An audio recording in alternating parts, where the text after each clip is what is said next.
Hello, everyone, and welcome back to Esoterica. I'm Leah Eichler, and I'm with Susan Catto. And today we have the distinct pleasure of meeting Leah Paulos. Now, it's so rare that I get to see another Leah, but this is Leah Paulos, and I'm Leah Eichler, and I will not butcher that from now on, I swear. Leah is the founder and the director of publicity of Press Shop PR and Book Publicity School. Welcome, Leah. Hello, thank you so much for having me. I mean, this is so we talk a lot on Esoterica about books and we speak to authors and every once in a while we'll speak to an editor, but we've never had anyone on the podcast talking about actually how to sell your books and how to get your book noticed, which is of course on everyone's mind, right? Absolutely. Yeah, I mean it's a big element of the entire trajectory of a book. And a lot of authors get to that stage of, it's I did the writing, I got the agent, I got the deal, and feel a bit overwhelmed by the next step. Hmm. I see so many authors upset because, as we know, publishing companies have just contracted and contracted, and they don't have the apparatus they used to have. And it can be a source of real, trauma for a writer to have worked so hard and feel like they're not getting the word out about their book. And as we all know, it's really important for it to kind of get out right from the gate to really capitalize. So this is an exciting option to have a book publicity school and a coach. I think it's Yeah, huge for people. yeah. Well, I mean, the reason that we started the school is that, in this media environment, in this day and age, publishers, like you said, are just not able to promote all the books that they acquire. Mhm. And it really falls to the author to do a ton of promotion, every step of the way. It's expected that authors have a platform and social media presence and then media contacts, and they're going to do all this work to set up events and line up podcasts or guest posts on other people's substacks or find reviewers. And eh, a lot of authors have no idea how to do that. They're like, I'm a Yeah. writer, I'm not a publicist, I'm not a Right. marketer. How in the world do I do this? So that was really what drew us to the idea. And um, of course, for self-publishing, you don't even have the publisher helping you. So that must be is that a large part of your offering or your It's market? interesting. A lot of the people that take our workshops, I would say it's probably about like a quarter is self-published and three-quarters is traditionally published. I Hmm. think it's mostly because even when you are traditionally published these days, you still need to do it. Mhm. Even with very dedicated publicists, and most of the publicists that we come upon that are working in-house are wonderful. They love books. They want them to do well. They just have a crazy workload. Like they just can't, like nobody can promote 14 books in a season, Yeah, it's quite a nobody. bit. So So what's the earliest an author needs to start thinking about how to get their name or book out? And is it different for fiction and nonfiction? so I would say that it should just be part of your thinking as early as possible. You just, if you can, as you're writing a book, just start having open up documents and keep a track in your brain open for, okay, well, how am I going to spread the word about this? So maybe when you're writing, you kind of notice there's another book that's sort of similar, and the author wrote an essay in LitHub, and then they were on a couple podcasts. Like, make a note of that because you're not going to Hmm. remember when it comes time for your own book. Hmm. And then, if you could start doing that kind of work early, Hmm. and sort of in the background, by the time you want to really get to being more active in the promotion of your book, in that, maybe 8 months before pub, you're going to have a document to go back to that's populated with all of these great ideas from when you were working on your book. Right, right. So I always think the earlier the better. It's not fun to scramble and have to say, oh my God, I have to spend 4 hours going down internet rabbit holes on Saturday night because my book is coming out and I have no idea. Yeah, so Yeah. I mean, would it be different though? I mean, and guess you're the expert, but with nonfiction, there's a topic, and the topics can normally find a home. But with fiction, I mean, especially for a debut author, like how's a debut author supposed to get noticed? A debut fiction author. Yeah.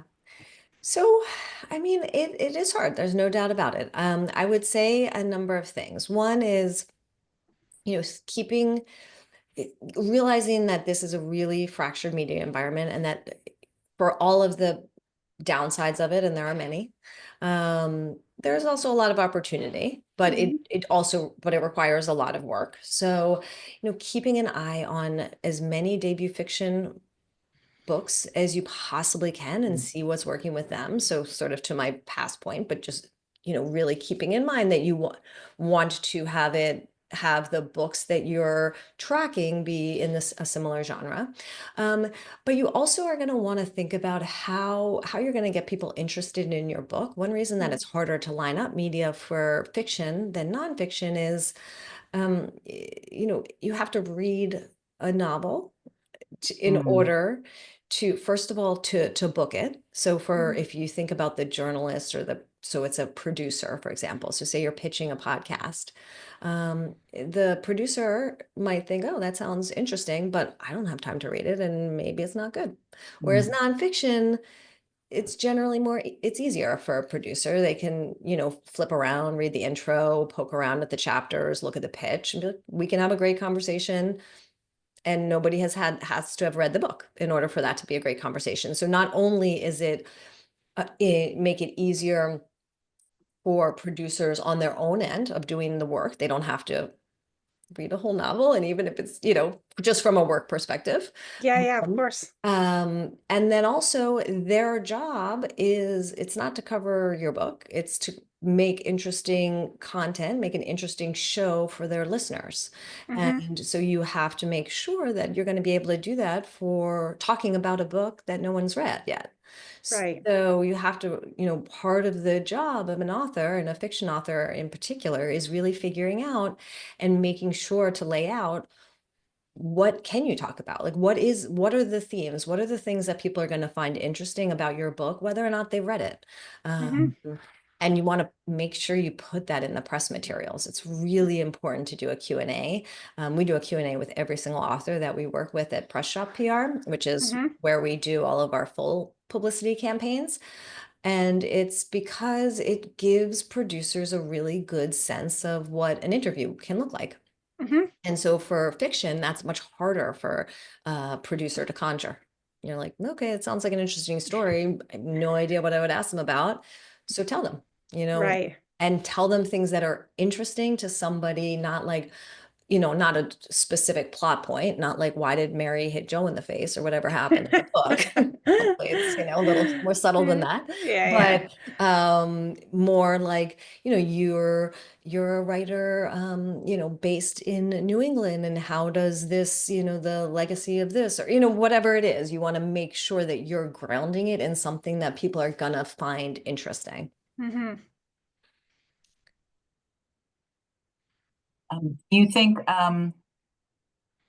what kind of clients are you getting that are actually saying, you know what, I would like to have an extra publicist, an independent publicist, like, like through your firm, but also is it something that they would have to tell their publisher that they were doing as well?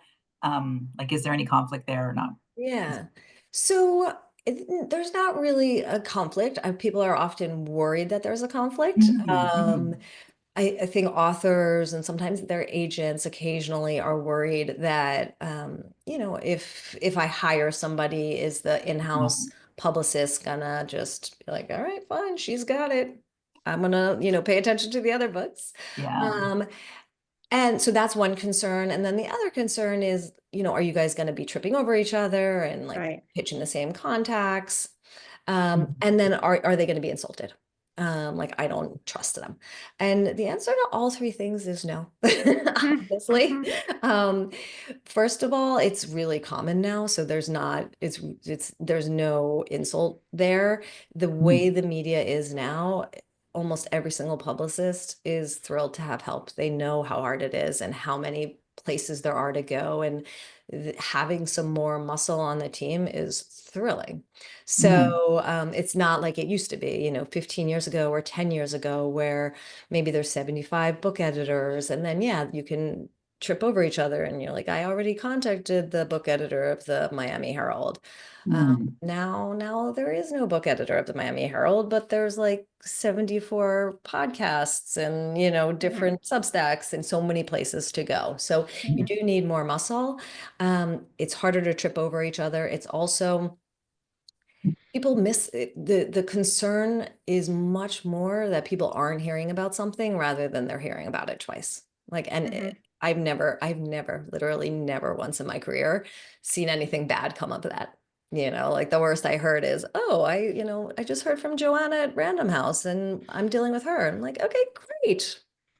Right. Like that's it. No problem. More buzz, the better, right? Yeah. Right. Um, so, that's really so those concerns, we definitely hear those a lot, but they never Mhm. really come to fruition. So, Leah, you mentioned Substack and you mentioned podcasts. In terms of, social media, I mean, authors, as you say, authors want to write, they don't want to promote. So what should they be doing while they're writing? Like, do they need to be on social media? Which platforms? I used to be, I think that Twitter was like the writer's platform. And I think a lot of writers have left Twitter, or at least I know I've left Twitter. But what's your advice? So it's a big question. I mean, there's really no one answer for everybody. I mean, some people enjoy social media, or some people can tolerate social media. Some people absolutely hate it. If somebody Mhm. hates it and they feel like it drains all their energy and makes them, hate the world, that's understandable. um, Yeah, that's um, true. and I would never say, okay, you have to do that.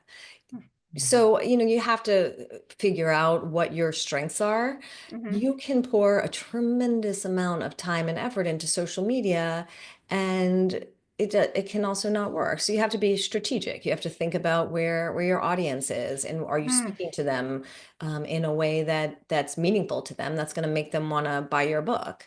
Hmm. So, you wouldn't want to go on, maybe TikTok if your book has an audience that's much older, because the demographic is younger on TikTok. So you have to Hmm. make sure your audience and the platform are aligned. You Hmm. have to make sure that the type of content you're putting out is going to make people want to read your book. Right. So offering some value of some sort. I mean, it doesn't Hmm. need to be like advice value, but like maybe like witty observations if your novel is full of witty observations, or you need to be giving people a reason. If you're doing it to promote your book, you need to make sure that you see what that connection is. Hmm. Um, and then you do have to kind of enjoy it if you decide to go down that route. Right. I have seen it be incredibly impactful for certain authors, but those authors spent a lot of time on it, like every single day, and they ended up really loving it. They were like always out Right. there like tweeting, and they had a whole community out there. It's moved a ton of books. But if you don't want to be on whatever platform it is, like a lot of people that left X went to Blue Sky now. So there's actually a Hmm. big journalist and writing community there. Um, you need to be mindful of all these things. And I also think in this era where things are shifting so much, you don't want to put all your eggs in one basket. You don't want to, like, TikTok is under threat in the US. So Right. just be mindful that maybe you do some cross posting somewhere else. Right. Obviously X, people had huge followings on X, and then they lost them. Some of them are getting a lot of them back on Blue Sky. So you do want to, have your hand in have multiple ways of getting out there. and also a newsletter, whatever it is, if it's a Substack or if it's just your own email newsletter, it can be great Yeah. because, Elon Musk can't buy that. Not yet. Yeah, I mean it's interesting because I mean you touched on this earlier that there used to be like 75 book editors at different publications, and now you don't really see that, and reviews are hard to come by. Um, so like what is there like a secret sauce of like what sells books? I mean, I know you're gonna say no, but is there like you should appear on more podcasts or Goodreads or something? Like what is the kind of key for authors? Yeah, There's no so key. I know you're gonna say there's you're right. I was gonna okay. say, it really is specific to every book. Yeah. I think the things that are consistent across books are that you have to figure out where your audience is, and then you Hmm. have to meet them there. You Hmm. have to understand that the media environment is completely different. So, Yeah. even if you haven't heard of a podcast or an influencer, it doesn't mean that it might not be worthwhile doing. It might be worthwhile doing, because we're all so siloed in our information environments. Hmm. It also, and I know this is kind of a bummer, so I'm sorry, but it is, it takes a work, Yeah. it's sort of like starting a little business, it's a Hmm. one product business, which is your book. It's this creative product, but nobody who starts a business, does a few like an essay and a couple posts and then expects it to be successful. They show up every day and they do It's the true. work. It's very, very I love true. that you have a class that's actually for publication book promotion, because I'm sure there's people listening to this who are like, I wish I had known this, or I wish I had known these courses existed before I published my book. So um, can you give us like one piece of advice for someone whose book has already been published and that entire cycle is over? It's been 6 months, a year. What can they do to revive interest in their book? Yeah. So, I mean, one thing, if this is easier for nonfiction than fiction, this particular tip, but you can position yourself as an expert on whatever topic it is. So, if you are cultivating relationships with journalists that cover your topic, and then, if things are happening in the news, you can go to them with different talking points where, what you can speak to it, why your expertise, hopefully grounded in the book, Hmm. what it offers, because journalists always need that. You always have to think about what True. the journalist needs. So they're going Yeah. to need, if something happens, they want to write a story about it, they need to talk to somebody that has some insights. So if they can, if you reach out to them and say, oh, this just happened, I can say this, I'm the author of this book, that's one thing you can do. Mhm.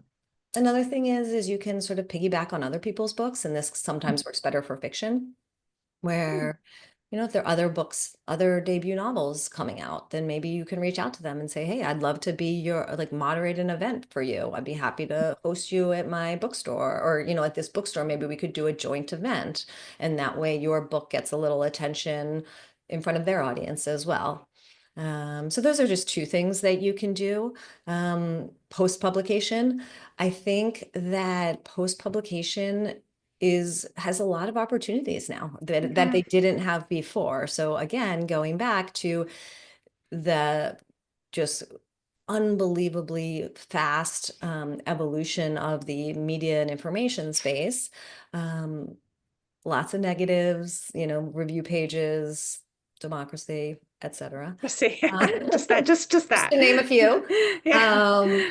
But what is good about it is there are a just plethora of opportunities and people that are operating with the same sort of guidelines as traditional media always Hmm. has, which is we're gonna write about a March book in March. Now Right. they're like, well, I have a podcast and this book seems really interesting and it came out 7 months ago. All Why right, not? let's talk. Who cares? If Yeah, it's yeah. available to buy online, great. So it does give more opportunities for longer lead. Hmm. Um, Mhm. on the flip side, you do have to make it's really important to make your pitch materials really, really compelling. So Yeah. a lot of our work in our workshops is about how to craft compelling pitches and how to sort of break through the noise when you are the 84th pitch that an editor has received in their inbox that day.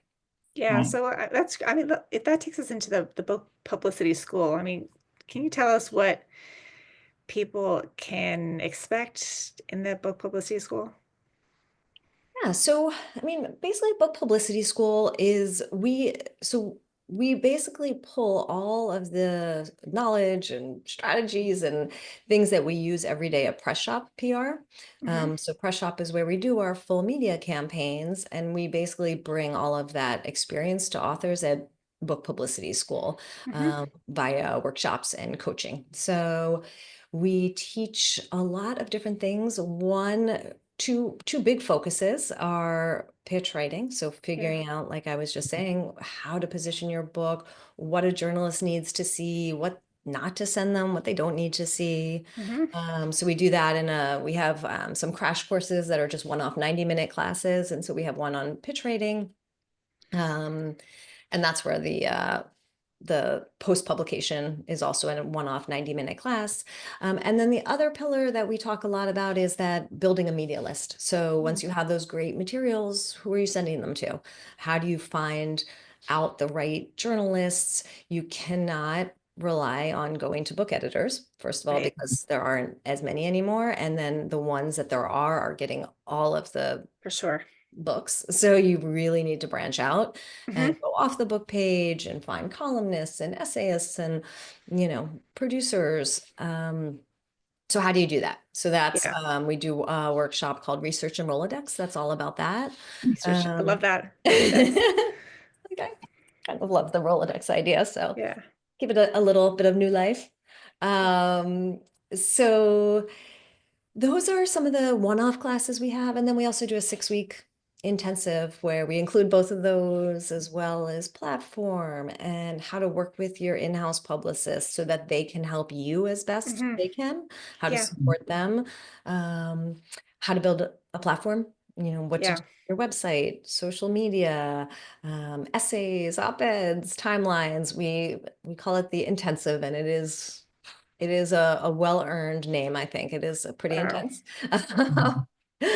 But they're all small classes. It's workshop based. The 6 week, Hmm. we have a Facebook group where we're talking and giving feedback. So that's something that people find really helpful. We give them Hmm. feedback on their pitch, feedback on their email subject lines, Wow. on their top targets for media Hmm. outreach, as well as resources that they can use. Oh, that's great. It's been really gratifying. People have found it really useful. I don't think there's anything else out there like that. I mean, I know there's people that do workshops, Right. but as far as I know, we're the only book publicity school, and I think it's really filling a void. Mhm. It's just a Uh, huge number of authors that not only do they not know what to do, they don't really know who to ask. Like if you so don't have true. an agent, like you can ask an agent, but like not everybody has an agent. Agents are really busy. You can't be asking them everything. Hmm. Same goes for your editor.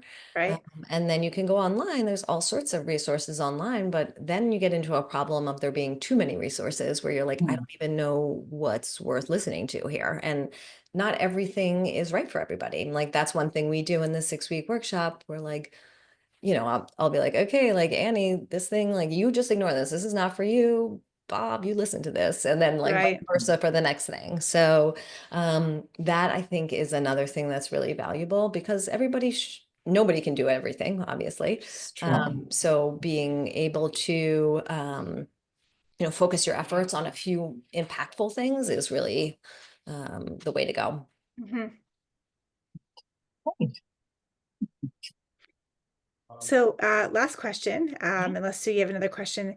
Um, Now, obviously, people need to promote their book because there's a correlation between promotion and sales. So, can you tell us a little bit about, um, I mean, I think everyone believes that, you just put a book out in the world. At some level, people will find it. So, how do you actually sell lots and lots of copies? Like, what's the key? Yeah. So, I mean, publicity is a part of it, but it's Right. not adequate to it's not adequate. You need other Mhm. pieces in place. Publicity works much better if it's paired with great distribution and people maybe hear Mhm. about it and then they go into the local bookstore and they see it. Mhm. Um, it's also helpful when there's some marketing behind it, Mhm. so when a publisher, like when you see the bestsellers that come out of the big trade publishers, there's a lot that goes on behind the scenes. So they're Right. really aggressively um, sending their salespeople out to the bookstores. Mhm. They are sending the author to, different conferences of like librarians and things like that. Mhm. Maybe they're buying ads. Yeah. So there's a lot of pieces that go into sales Mhm. that are sort of out of the author's control. I think the things that are, or that an author can influence are, so first of all, publicity is one thing, and Mhm. then how you sort of leverage it. So, Mhm. when something happens, great, it happened, whoever listened to it or whoever read, they got it. But then also, like, you got to make sure it works for you in the future, like putting it on Right. your website, putting it as part of your packet, maybe, Yep. in your email signature, if it makes sense, Mhm. things like that.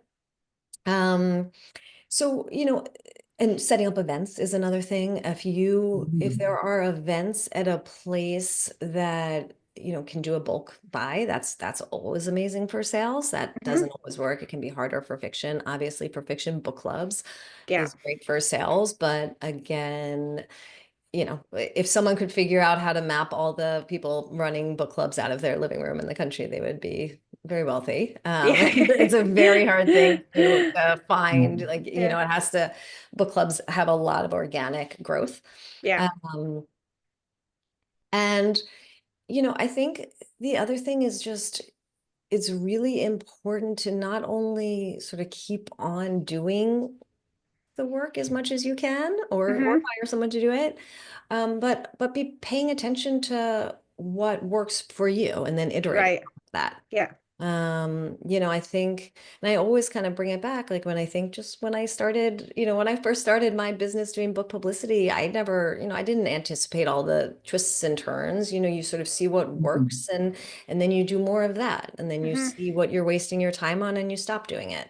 So, it's similar with launching a book. If you notice Right. that, okay, this type of reader is really going crazy for it and responding really well, like try and find more of those. And maybe you thought, oh, I'm going to use these listservs from my MFA program, and that's going to be a bonanza, but nobody responds. Like, okay, Mhm. maybe what is it? Why? Like, see if you can figure out why so that you can Mhm. then steer your path. But then also just be really open to listening to that and figuring out your path based on that kind of response. Mhm. Yeah. Yeah. That makes a lot of sense. And I mean, this has been really optimistic, I think, an optimistic chat because, I think a lot of writers are, immobilized with fear. They have no idea what to do, especially with some small to mid-sized publishers. So I guess this gives them like a really, really robust toolkit. So again, Leah Paulos, she's the founder and director of publicity at Press Shop PR, and most importantly for this conversation, the Book Publicity School. And I'll put the link in the video. And thank you so much for your time, Leah. This has been great. It has Thank been you, Leah. so lovely talking to you guys. Thank you so much for having me. This is probably our last podcast video for 2024, and so we will welcome you all back in 2025. Thanks again.